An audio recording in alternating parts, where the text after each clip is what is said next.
नमस्कार, प्रणाम, जय हिंद। बिहार स्वास्थ्य विभाग में फार्मासिस्ट की भर्ती आई थी और इस भर्ती पे सुप्रीम कोर्ट ने रोक लगा रखा था। रोक लगाया था फाइनल मेरिट लिस्ट पे, यानी ज्वाइनिंग नहीं होगी, प्रोसेस चलता रहेगा। हालांकि अब जो है सुप्रीम कोर्ट से जो फाइनल ऑर्डर आया है, यानी आप कहेंगे केस को डिस्पोज कर दिया गया है, उसमें कहा गया है कि अब कोई भी रोक नहीं है। अब जो है इस भर्ती को कंटिन्यू किया ही जाएगा और साथ ही साथ फाइनल मेरिट लिस्ट भी प्रकाशित की जा सकती है।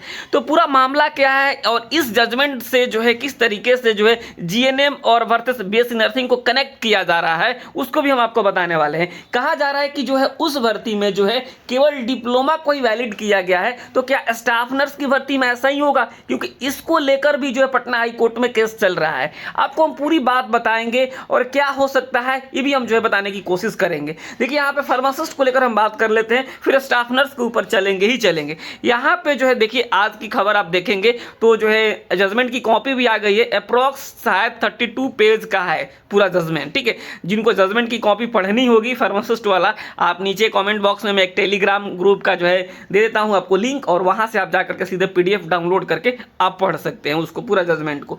यहां पर देखिए क्या कहा गया, पहले इसको समझ लीजिएगा। ठीक है, डी फार्मा वाले ही फार्मासिस्ट बनेंगे, बहाली का रास्ता साफ हुआ।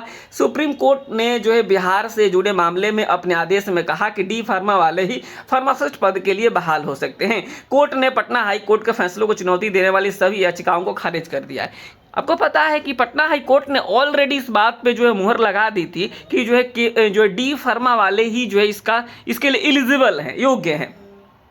यहाँ पे कहा गया है कि फार्मासिस्ट की बहाली के लिए बनाई गई नियमावली ने को हाई कोर्ट में चुनौती दी गई थी। कोर्ट ने सभी अर्जी को नामंजूर करते हुए फार्मासिस्ट के पद पर बहाल होने के लिए न्यूनतम अर्हता डी फार्मा निर्धारित की। बी फार्मा और एम फार्मा वाले अभ्यर्थी को जो है फार्मासिस्ट के बजाय अन्य उच्च पद पर बहाल होने के लिए स्वतंत्र है, लेकिन फार्मासिस्ट के पद पर सिर्फ डी फार्मा वाले ही बहाल होंगे। कोर्ट ने राज्य सरकार के कानून को सही ठहराते हुए सभी अर्जी को खारिज करते हुए इस फैसले को सुप्रीम कोर्ट में एसएलपी दायर कर चुनौती दी गई थी। राज्य सरकार ने फार्मासिस्ट की बहाली के लिए डिप्लोमा इन फार्मेसी योग्यता को अनिवार्य योग्यता तय कर बिहार तकनीकी सेवा आयोग ने फार्मासिस्ट के 24 से 73 पदों पर नियमित बहाली के लिए विज्ञापन प्रकाशित किया था।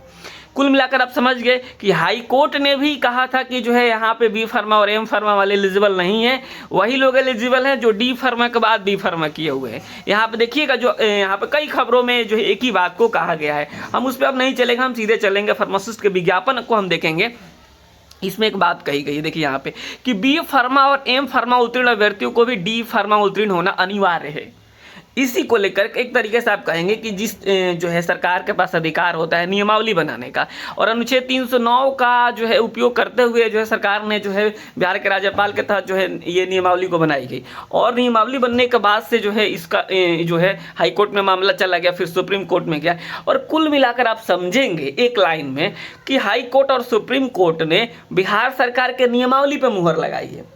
ठीक है, मतलब एक लाइन में तो मुझे यही समझ में आ रहा है कि कुल मिलाकर जो है बिहार सरकार या फिर जो है बिहार सरकार के नियमावली पर हाई कोर्ट और सुप्रीम कोर्ट ने ही मुहर लगा दी है। तो जो बातें कही थी सरकार ने जो है अपने एडवर्टाइजमेंट में, उस पर मुहर लगी है। अब यही मामला अब चलिए, ये तो हो गया, यानी अब जो है फार्मासिस्ट की बहाली केवल डी फार्मा वाले ही हैं। अब सारे रास्ते जो है क्लियर हो गए हैं, सुप्रीम कोर्ट हाई कोर्ट सब खत्म हो गया, यानी अब जो है अब केवल और केवल डी फार्मा वाले एलिजिबल है फार्मासिस्ट भर्ती के लिए। इसमें आगे का प्रोसेस शुरू होगा। अब एक बात और आती है स्टाफ नर्स को लेकर के। यहाँ पे इस लाइन को आप देखिए क्या लिखा गया कि जीएनएम के लिए तो है ही, उसके बाद नीचे लिखा गया कि बीएससी जो है नर्सिंग योग्यताधारी भी आवेदन के पात्र होंगे। अगर यहाँ पे एक लाइन लिखा रहता ना कि जीएनएम के साथ जीएनएम प्लस होता है या जीएनएम के साथ बीएससी नर्सिंग योग्यताधारी भी आवेदन के पात्र होंगे, तब जाकर के ये जो है केस तब जाकर एक तरीके से आप कह सकते थे कि जो है ये इसमें भी केवल जीएनएम वाले एलिजिबल होंगे। लेकिन जो है सरकार ने जो नियमावली बनाई है, उस नियमावली में इस बात को कह दिया है कि जीएनएम वाले भी एलिजिबल हैं और बीएससी नर्सिंग वाले भी एलिजिबल हैं। ठीक है, तो इसी को लेकर जो जीएनएम का कैंडिडेट हैं इस नियमावली को चैलेंज कर रहे हैं कहाँ पे, हाई कोर्ट में। ठीक है, हाई कोर्ट में ये लोग भी जो है इस जजमेंट को लगाएंगे कि जो है फार्मासिस्ट की भर्ती में केवल और केवल जो है डिप्लोमा को अलाउ किया जा रहा है, और तो जो है स्टाफ नर्स की भर्ती में डिप्लोमा प्लस बैचलर को क्यों अलाउ किया जा रहा है, ये इनका अब मुख्य मांग होगा और है भी हाई कोर्ट में। लेकिन जो है जहाँ तक मुझे लगता है हाई कोर्ट जो है इस तरीके की दलीलों को न सुनते हुए सीधे वो जो है आपको यहाँ पे जो है नियमावली है उस नियमावली पर मुहर लगा सकता है। हालांकि कई लोग कमेंट्स अपने अपने हिसाब से कर सकते हैं, लेकिन जहाँ तक जो है संभावना इस बात की जताई जा रही है, जो ये जूली कुमारी वाला केस है, यहाँ पे देखिएगा ये वाला केस है, यही जो केस किया गया है जिसमें कहा गया है कि जो है जीएनएम वर्सेस बीएससी नर्सिंग की जो है बीएससी नर्सिंग को यहाँ पे मौका नहीं मिलना चाहिए। इस केस में जो है आप देखेंगे प्रॉपर सुनवाई हो नहीं रही, केवल कैरी फॉरवर्ड हो रहा है। लास्ट कैरी फॉरवर्ड यहाँ पे 20 जनवरी को दिखाया जा रहा है।